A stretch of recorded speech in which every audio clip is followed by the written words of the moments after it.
quelle est la meilleure approche quand vous avez un enfant drépanocytaire? Le parent ne sait pas qu'il est drépanocytaire, mais il faut une prise en charge. Notre population n'accepte pas que vous puissiez avoir un enfant drépanocytaire malade. Vous voyez, un jeune couple qui se sont mariés, ils n'ont pas fait de tests prénuptiaux. Donc le chemin de la prise en charge commence d'abord par l'acceptation. Quand on lance ça à ton épouse ou à une maman dans la rue, tu penses qu'elle va dire aux gens que j'ai un enfant malade? Comment sensibiliser docteur Placide Crispin Manzombi? L'enfant, pendant 3 jours, 4 jours, 5 jours, moi j'ai déjà vécu ça. J'entends la maman au téléphone, Nazaline en retraite, je suis en retraite à l'église, je viendrai après quelques jours, alors que la maman est à l'hôpital avec l'enfant.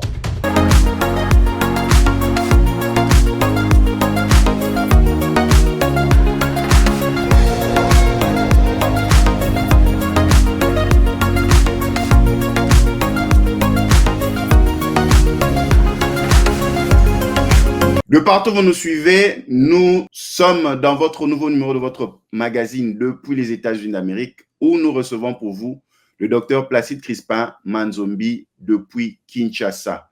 Nous sommes en connexion et là, sans plus tarder, nous allons saluer notre participant à ce programme. Docteur Placide Crispin Manzombi, nous vous saluons. Bonsoir. Docteur Placide Crispin Manzombi est spécialiste en drépanocytose. Il a plus d'une trentaine d'années dans cette maladie. Il est venu dans ce domaine très jeune. Docteur Manzombi a œuvré dans tout ce centre précurseur de la drépanocytose dans la ville de Kinshasa et en RDC. Docteur Placide Crispin Manzombi a créé son propre centre qui prend en charge les drépanocytaires et Docteur Placide Crispin Manzombi est lui-même drépanocytaire. Comment va Docteur Placide Crispin? Docteur Placide Manzombi va un peu bien.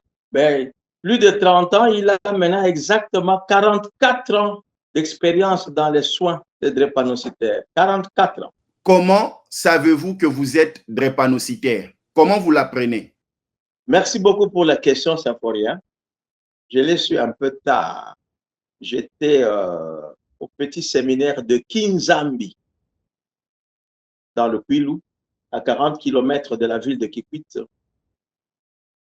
Et j'étais déjà en 5e littéraire quand j'ai su que je souffrais de la drépanocytose. Avant, j'étais malade. Mon père m'a amené presque dans tous les grands hôpitaux de la province de Bandundu, là. Mais on n'avait vraiment pas diagnostiqué clairement que c'est la drépanocytose. C'est vers l'âge de 17 ans que 2 médecins dans la ville de Kikwit, dans l'hôpital général de Kikwit, le docteur Jean Segers, c'est un Belge, et le docteur Mboma, un Congolais, qui ont soupçonné ça. Que nous pensons que ce jeune homme est drépanocytaire. Et voilà comment. Et en ce moment-là, bon, ils ont dit, il est anémique SS. Ce n'était pas le terme drépanocytose qui était bien connu. Et je ne savais pas demander au médecin, ça signifie quoi l'anémie SS. J'ai demandé à un papa infirmier du ce pavillon, il m'a dit, mais ce n'est pas un problème, l'anémie SS c'est anémie sans souci. Voilà comment il m'a expliqué ça. C'est ainsi que, oui, quand j'ai raconté cette blague-là aux jeunes gens de Kikwit, quand je suis parti là en 87, et ils ont pris que leur groupe s'appelait aussi Sans Souci. Donc, ils étaient bien organisés avec l'aide du défunt révérend Père Henri de la Quétule, paix à son âme, hein, et ils ont pris ce terme-là pour leur groupe de drépanocytaires à Kikwit. Jusqu'à ce jour, ils se font appeler, nous sommes des Sans Souci. De partout où vous nous suivez, nous sommes dans votre nouveau numéro de votre magazine depuis les États-Unis d'Amérique où nous recevons pour vous le docteur Placide Crispin Manzombi depuis Kinshasa.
Docteur Manzombi, comment s'est passée la prise en charge à cette époque-là? La prise en charge n'était pas comme actuellement parce que des médicaments comme l'hydroxyurée, l'hydréa qui est connu ici, n'existait pas.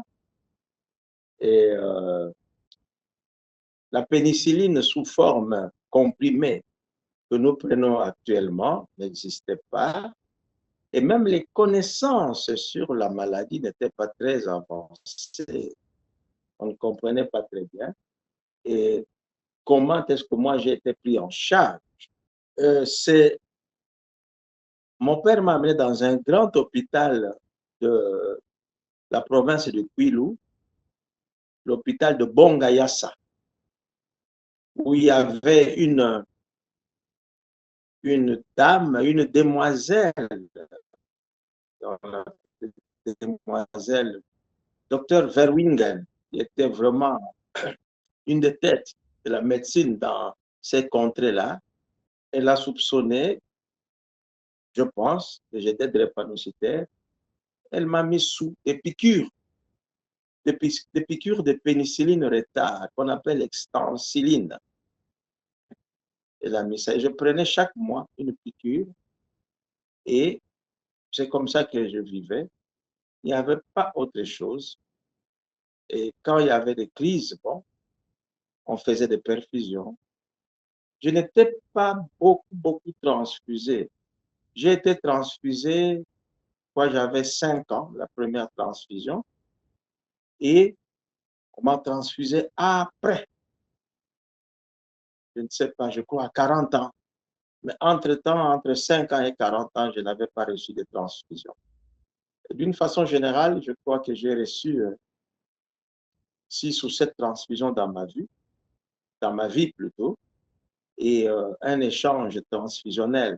Les médecins qui s'occupent de la drépanocytose comprennent ce que c'est qu'un échange transfusionnel. Voilà comment j'ai été soigné. Arrivé dans la ville de Kikwit, toujours des perfusions, s'il y avait des on donnait l'aspirine que nous ne donnons pas actuellement. Et il y avait des anti-inflammatoires non stéroïdiens. Je peux citer ce sont des vieux noms, hein, des médicaments, irgapirine, Tanderil. Tu vois, à l'époque, on ces médicaments qu'on donnait. Quand je suis arrivé à Kinshasa en 74, ayant décroché mon diplôme d'État, donc l'équivalent de baccalauréat ici au Congo, pour une inscription à l'université de Kinshasa, j'ai été admis à la faculté de médecine, comme je remplissais les conditions. Et pendant ces vacances-là, les grandes vacances, j'étais tombé malade aussi. mon grand frère m'a amené à la clinique danoise. On appelait ça comme ça. Aujourd'hui, ça s'appelle clinique quinoise. À la clinique danoise, j'ai été hospitalisé. Et là, j'ai rencontré un médecin qui s'appelait, je pense, docteur Kazadi, et qui m'a orienté chez le professeur Gabriel Kabakele. C'était en 74, le professeur Kabakele avait présenté sa thèse sur la drépanocytose. Il était aussi parent des enfants drépanocytaires et il m'a bien accueilli. Il m'a mis dans sa porte de recherche et c'est lui qui a commencé à me soigner dans des années 74, 75, jusqu'à ce que j'avais terminé l'université. Comment les soins se donnaient? Les médicaments utilisés à cette époque pour calmer les douleurs, je peux citer par exemple la pervincamine, je cite l'hydergine, ce sont des vasodilatateurs, des médicaments pour essayer d'ouvrir les voies de passage du sang, ouvrir des veines, des vaisseaux. C'est après qu'on a compris que le problème n'est pas au niveau des vaisseaux, c'est au niveau du globule rouge, au niveau de l'hémoglobine, le pigment rouge qui se trouve à l'intérieur du globule rouge. C'est après. Mais à l'époque, on croyait que c'était un problème de circulation sanguine, un problème de vaisseau sanguin. C'est pour ça qu'on nous donnait ce genre de médicaments. Toujours les anti-inflammatoires ne manquaient pas. Aspirine, irigapirine, novalgine, tandéril, ça ne manquait pas. C'est ce qui nous calmait un tout petit peu. De partout où vous nous suivez, nous sommes en connexion entre Dallas, aux États-Unis d'Amérique, et Kinshasa, où nous recevons le docteur Placide Crispin Manzombi.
Docteur, comment décrivez-vous l'évolution de cette lutte en République démocratique du Congo?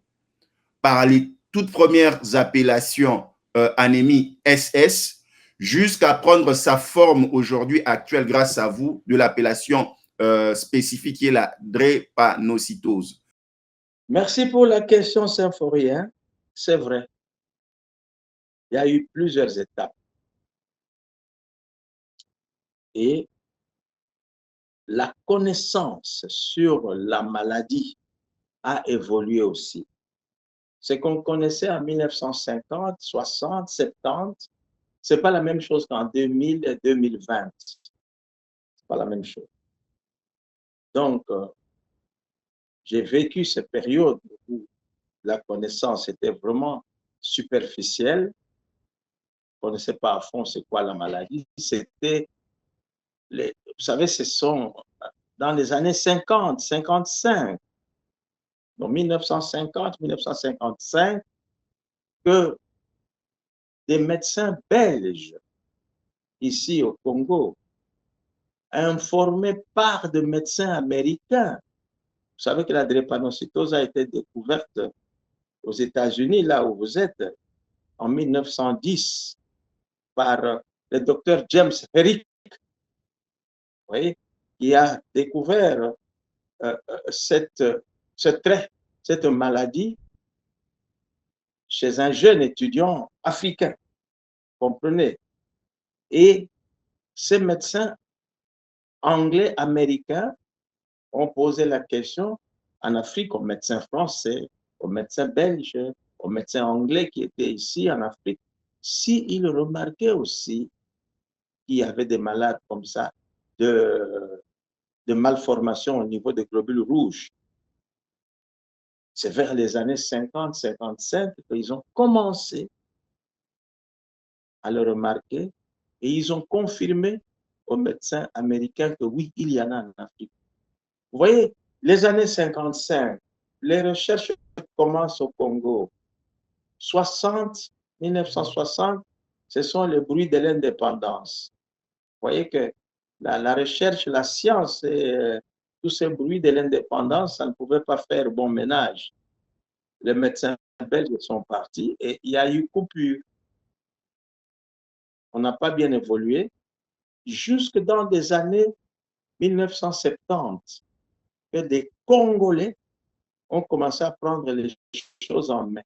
En 1960, Symphorien, quel médecin généticien, quel médecin biologiste que nous avions ici au Congo qui pouvait continuer ces travaux des médecins belges. Il n'y en avait pas. C'est dans les années 70, on a commencé à avoir des médecins qui ont compris et on a organisé les premiers symposiums, le premier congrès, les premières rencontres scientifiques sur la drépanocytose qui ont eu lieu à l'université Lovanium, campus de Kinshasa, en 74.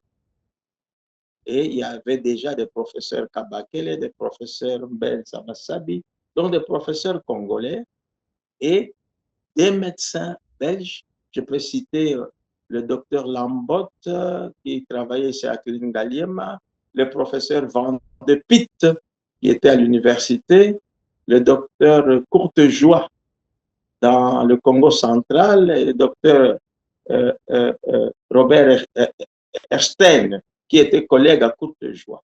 Ils étaient à ce congrès-là et on a créé pour la première fois ce qu'on appelait le CNAS, Centre national d'anémie SS, qui s'est transformé à notre époque, en 88, en CEMAS, Centre de médecine mixte et anémie SS. Voilà un peu. Donc, avec cette évolution, la prise en charge aussi évoluait petit à petit. Quand on prenait les perventamines, les idergines, les tandériles, les irgapirines, les novalgines, on a essayé d'abandonner ça. On est passé à certains médicaments comme le pyracétam, notropil, qu'on a abandonné aussi, mais qui sont des médicaments qu'on utilise dans d'autres cas. Et enfin, dans les années 1995, 2000, le médicament qui est utilisé jusqu'à aujourd'hui a vu le jour, l'hydroxyurée, hydréa ou l'hydroxycarbamide. C'est ce médicament que les drépanocytaires prennent. Et moi, je prends aussi depuis l'année 2000. Je crois que c'est ce qui me fait vivre jusqu'à aujourd'hui. Et l'association, il faut prendre l'acide folique, il faut prendre, se couvrir, surtout dans nos milieux à Kinshasa, ce n'est pas la même chose qu'aux États-Unis.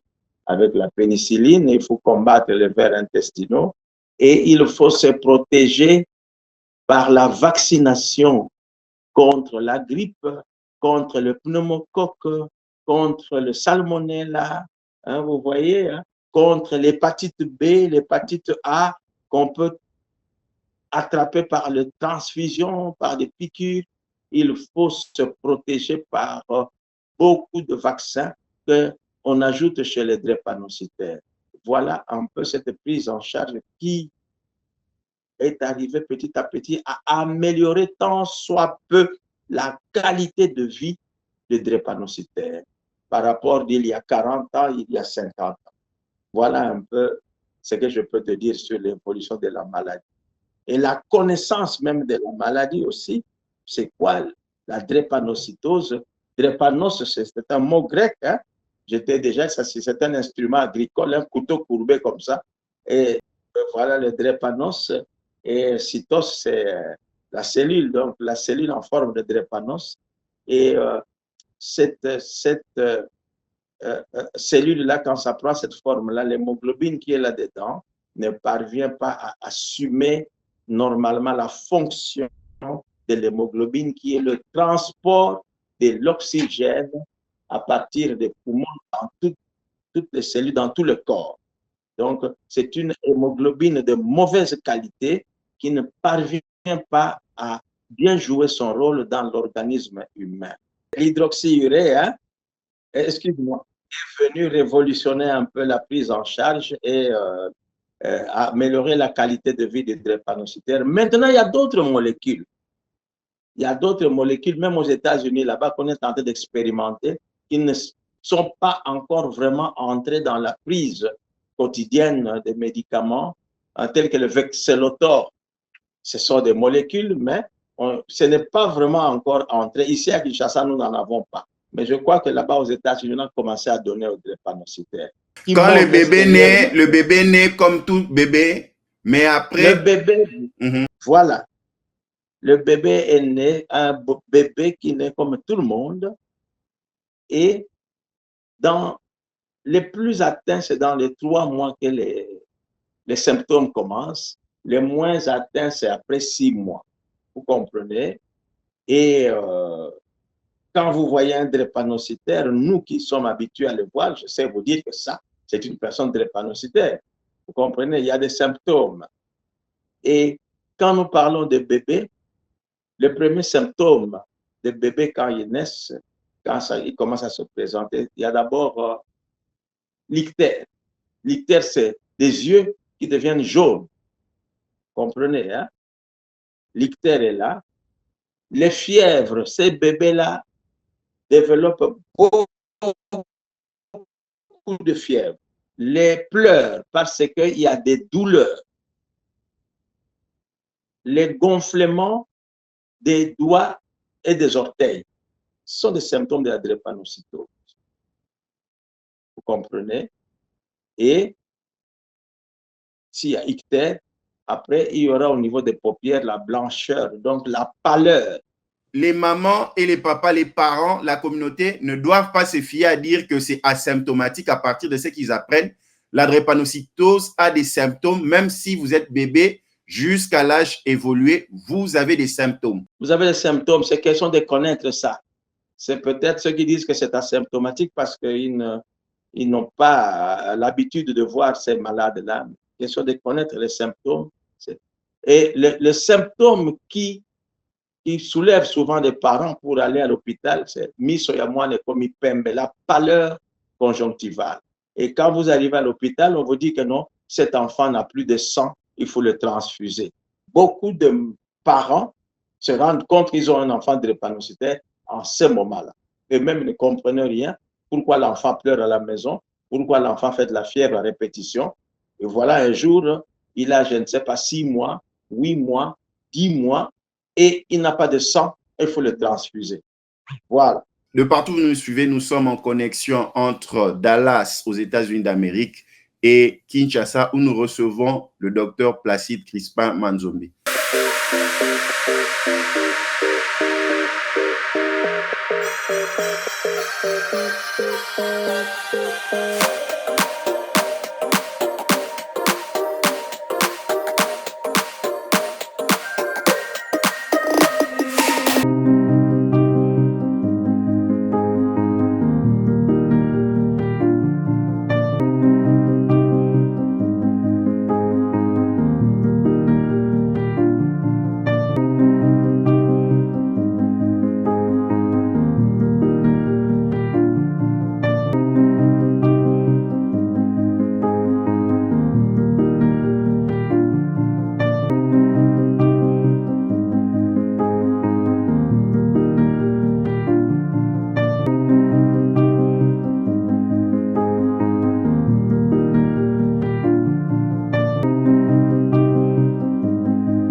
quelle est la meilleure approche quand vous avez un enfant drépanocytaire? Le parent ne sait pas qu'il est drépanocytaire, mais il faut une prise en charge. Par exemple, aux États-Unis d'Amérique, ici, il y a un protocole déjà établi qui permet déjà de dissocier là où peut aller l'enfant parce que les disciplines sont liées.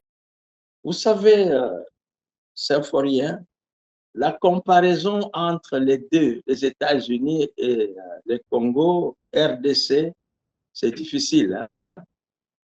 Que ce soit au niveau des structures de prise en charge, que ce soit au niveau de la connaissance de la maladie, que ce soit au niveau des spécialistes de la drépanocytose, il n'y en a pas beaucoup ici.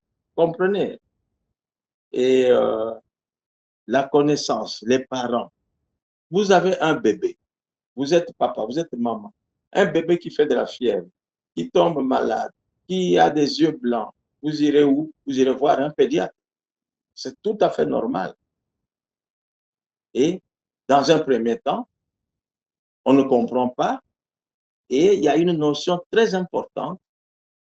Notre population n'accepte pas que vous puissiez avoir un enfant drépanocytaire malade. Vous voyez, un jeune couple, ils se sont mariés, ils n'ont pas fait de tests prénuptiaux. Vous comprenez, nous avons déjà parlé beaucoup de ce dossier-là. Ils n'ont jamais fait des examens. On se marie, la famille de la fille, la famille du garçon va voir la famille de la fille, on fait la dot, je ne sais pas si on va à l'église, on va à la commune et on se marie. Personne ne pense à faire des examens prénuptiaux. Si vous vous mariez, comment vous pouvez avoir des enfants? Les enfants seront, hein, comment est-ce qu'ils auront une bonne santé? Est-ce il peut y avoir de risques de maladie? Est-ce que votre couple est à risque? C'est difficile d'introduire ces notions-là dans les têtes de nos Congolais, de la population congolaise. C'est très difficile. Et maintenant, quand vous avez un enfant drépanocytaire, vous êtes marié à SAS, vous avez un enfant drépanocytaire, l'acceptation de la maladie devient encore difficile et par les parents et quelquefois par l'enfant. Vous comprenez? Il faut commencer par dire oui.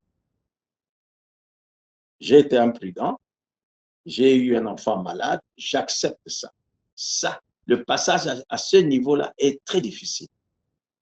Et c'est ça qui fait que, quelquefois, on se cache, on ne veut pas dire aux gens, on ne veut pas, et nous n'avons que ces hôpitaux généraux, ils voient un pédiatre, et les pédiatres sont avertis. Quand ils voient, bon, on a transfusé un enfant, cet enfant redevient encore pâle, tout ça. Faisons l'électrophorèse de l'hémoglobine. Nous connaissons la maladie chez nous. On fait l'électrophorèse et l'enfant est diagnostiqué drépanocytaire.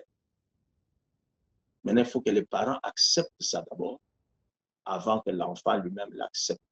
Donc, le chemin de la prise en charge commence d'abord par l'acceptation. L'acceptation de l'évidence de la maladie. Et par les parents, et par l'enfant, et par la famille, et par la communauté. Vous comprenez? Et il arrive ici dans nos rues, à Talayekuna, Botakabana, SS, à Koufa Lobby.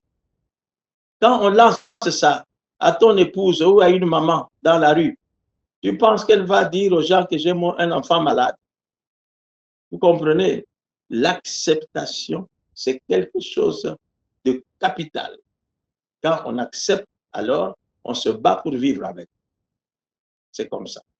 Comment sensibiliser la société pour ne pas avoir des enfants drépanocytaires?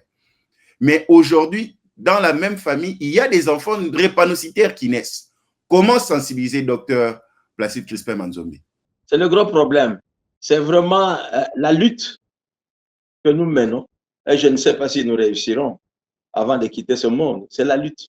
Elle est là. Quand elle s'est mariée, est-elle partie à l'hôpital pour faire des examens prénuptiaux? Les années 80, le professeur Kabakel a commencé à parler de la drépanocytose dans les années 70. Mais personne n'écoutait. Il y avait une émission, si je ne sais pas, tu étais peut-être jeune, il y avait une émission qu'on appelait à la radio, congolaise à l'époque, OZRT, Malakomamonganga. Et le prof Kabakele passait beaucoup à cette émission-là. Même aujourd'hui, nous sensibilisons. Mais est-ce qu'on écoute? C'est une maladie qui vient par la voie de l'amour. Cette voie-là est difficile à faire comprendre aux jeunes. Comprenez? Elle-même, elle dit que dans sa propre famille, elle a eu des enfants qu'elle a perdus. Il y a encore d'autres enfants. Vous voyez, dans les mêmes familles. Donc, ce n'est pas facile de faire comprendre aux jeunes. D'abord, la drépanocytose est une spécialité. Quand vous leur parlez de ça, c'est comme si vous parlez aux gens des nuages ou de je ne sais quel domaine, on ne comprend rien. Et le problème, c'est à ce niveau-là. La maladie vient furtivement à travers l'amour. Imagine-toi une jeune fille chez nous ici, 25 ans, 30 ans, 35 ans, elle n'est pas mariée. Un jeune homme se présente, je vais épouser cette fille de 30 ans, tu vois. Et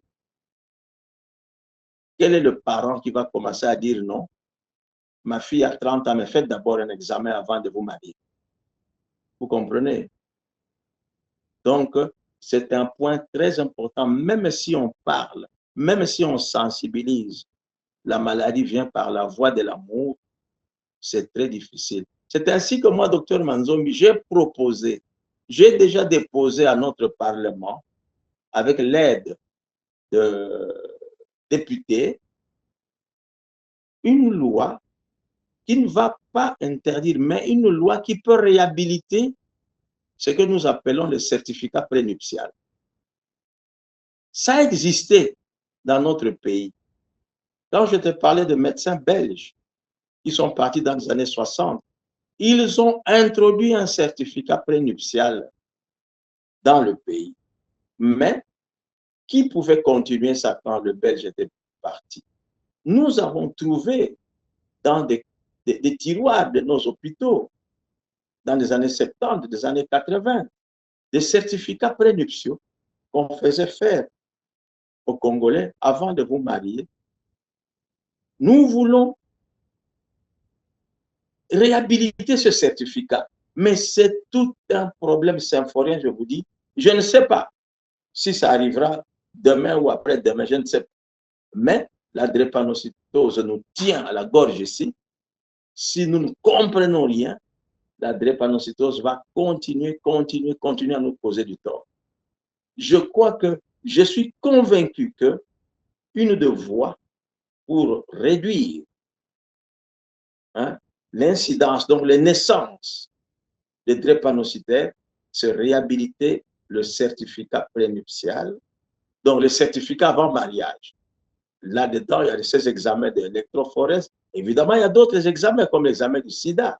Il y en a aussi les groupes sanguins, le facteur Rhésus, la glycémie. Il y a beaucoup d'autres examens qu'on doit inclure dans ces certificats-là. Et on remet ce certificat, pour moi, à l'officier de l'état civil et il avertit à ces jeunes couples que vous êtes un couple à risque. Si vous vous mariez, alors comprenez que vous pouvez avoir des enfants malades de telle ou telle maladie. Mais déjà au niveau du Parlement, ça fait, j'ai introduit ce dossier depuis 2006, et en 2022, on a répété, la loi est déjà écrite, mais elle n'a pas encore été discutée au Parlement, elle n'a pas encore été promulguée. Ça attend. Entre-temps, les enfants drépanocytaires naissent. De partout où vous nous suivez, nous sommes en connexion avec Kinshasa, où nous recevons pour vous Dr Placide Crispin Manzombi, spécialiste en drépanocytose et lui-même est drépanocytaire.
Pourquoi la RDC, avec une population aussi élevée des drépanocytaires, le ministère de la Santé prend un peu du temps? Ok. Merci, M. Symphorien, pour la question. Mais le docteur Manzombi est un simple médecin, et d'ailleurs malade lui-même, parmi les plus vieux malades de ce pays. S'il faut voir les autorités du pays, vous savez à quelle porte frapper. Vous pouvez peut-être demander à l'actuel ministre de la Santé pourquoi cela n'est pas au niveau de... Il y a d'abord pour moi ce problème de compréhension de la maladie. On ne le comprend pas. Il y a ça. Deuxièmement, la lenteur dans les décisions. Et puis, il faut y mettre des moyens. S'il n'y a pas de moyens, vous comprenez? La RDC n'est pas au niveau des autres États, là où vous parlez. Je crois ce sont des États de vieille civilisation. Ils ont dépassé certaines étapes. Hein? Nous sommes encore au niveau d'arranger les routes, au niveau de construire les infrastructures qui sont abîmées, que les Belges avaient laissées. Nous sommes encore au niveau de la formation de la population. Et n'oubliez pas que nous sommes le 3e pays du monde le plus atteint. Après l'Inde, le Nigeria, c'est nous, la RDC, qui avons le plus grand nombre de drépanocytaires. C'est la maladie génétique la plus répandue dans le monde. Mais, au niveau de la RDC, il y a des faiblesses. Je crois que ce n'est pas seulement dans le domaine de la santé, je crois dans tous les domaines, il y a des faiblesses que nous devons nous essayer nous-mêmes à reprendre nos idées. Nous devons essayer nous-mêmes à nous battre pour atteindre le niveau des autres. Vous comprenez? Je vous parlais de la loi. Je n'ai épinglé que l'aspect de mariage entre ASAS. Non, ça ne s'arrête pas là. Tout ce que vous dites là, nous l'avons préparé dans ce document-là. Hein? Nous l'avons préparé.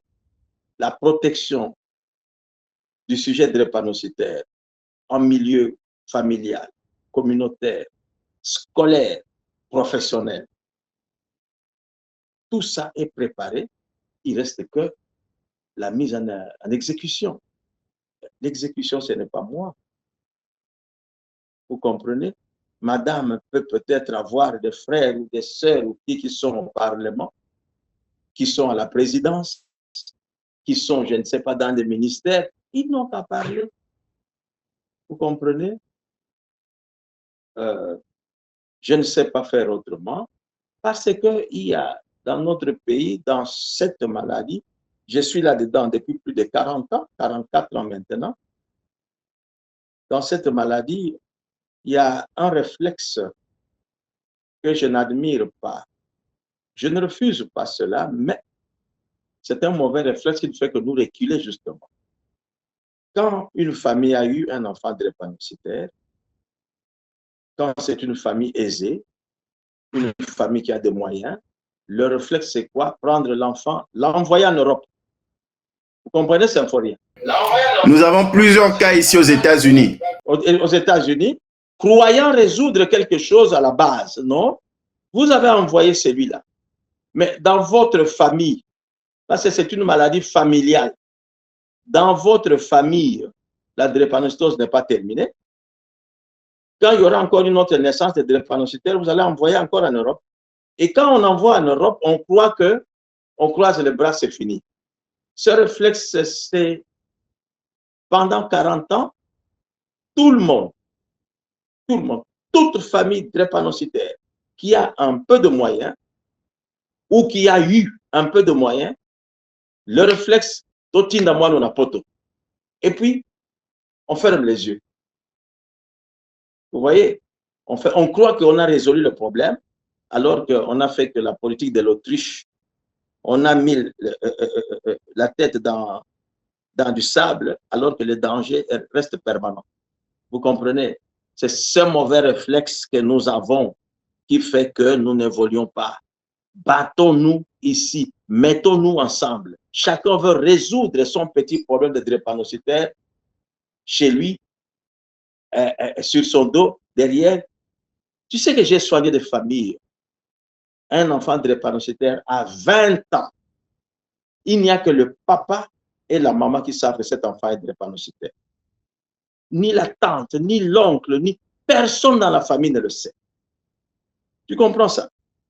Et quand j'hospitalise l'enfant, pendant 3 jours, 4 jours, 5 jours, moi j'ai déjà vécu ça. J'entends la maman au téléphone, t'es Nazaline en retraite, je suis en retraite à l'église, je viendrai après quelques jours, alors que la maman est à l'hôpital avec l'enfant. Aussi longtemps que nous allons avoir ces genres de réflexes, ces genres de comportements, nous n'évoluerons pas. Nous devons en parler. Il y a une émission là que je suis régulièrement pendant les périodes de Noël, Téléthon, en France. Je ne sais pas si vous connaissez cette émission-là. Oui, oui, nous connaissons cette émission. Téléthon. Téléthon. On parle des maladies génétiques rares, des maladies génétiques occultes, des maladies génétiques, des maladies qui n'ont pas facilement de signes. On parle même de la drépanocytose, même de la thalassémie. Vous voyez les autres, comment ils en parlent avec aisance. Les parents viennent avec les enfants malades. Les parents malades viennent eux-mêmes. Voilà une prise de conscience.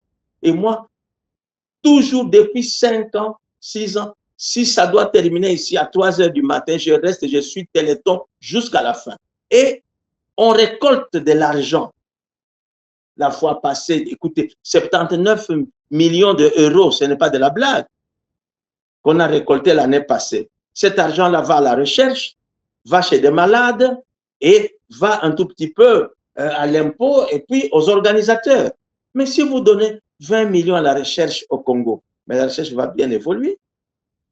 Vous comprenez? Mais nous préférons nous cacher qui est le parent drépanocytaire ou qui a un enfant drépanocytaire au Congo qui se présentera à la télévision. C'est un Foriata Yomoko. Même toi, tu ne le feras pas. Il faut être fort psychologiquement. Moi, docteur Manzom, je me présente. J'ai commencé à passer à la télévision à 29 ans. Je n'étais même pas encore marié. Quand je me suis marié, j'ai expliqué à mon épouse, voilà, le problème est comme ça. Hein? Combien de fiancés j'ai raté parce qu'on allait leur dire à l'oreille que ce monsieur va mourir dans quelques années. Docteur Matsombi. Cette attitude-là de se cacher, de cacher l'enfant, de cacher nos faiblesses, de cacher nos handicaps, ça ne nous profite pas, ça nous détruit. Vous comprenez? Nous devons le dire, nous devons réclamer, nous devons en parler.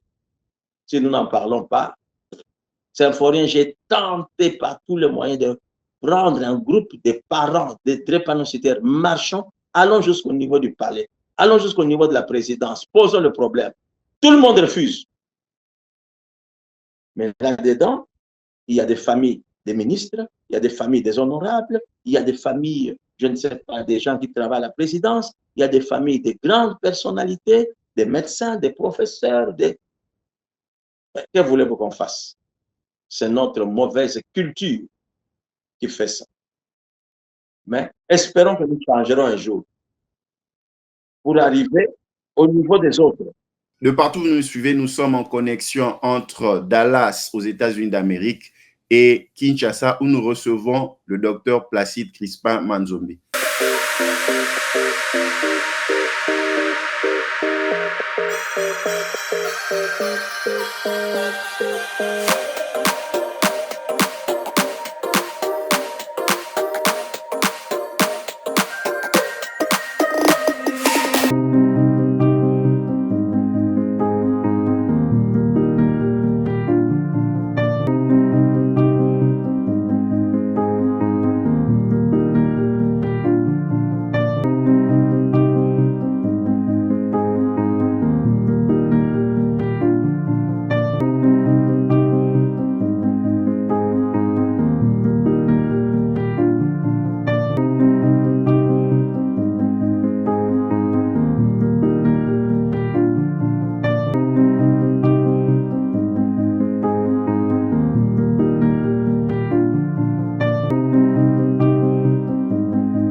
Docteur Placide Crispin Manzombi, nous n'avons pas vu le temps passer. C'est déjà la fin de ce numéro. Nous allons revenir encore pour d'autres numéros avec le docteur Manzombi dans ce format depuis les États-Unis d'Amérique. Docteur Placide Crispin Manzombi, qu'est-ce que nous devons retenir de notre entretien de ce soir pour éveiller les consciences, pour dire aux gens que la drépanocytose, ce n'est pas une maladie de la honte. Il y a ceux qui sont porteurs sains. Il y a ceux qui sont malades, mais la vie continue si nous tous, nous nous tenons la main. Exact. Tu l'as dit. La drépanocytose n'est pas une maladie de la honte. On n'a pas honte à avoir un enfant, un frère, une sœur, un cousin, une cousine drépanocytaire. Il n'y a pas de honte à cela.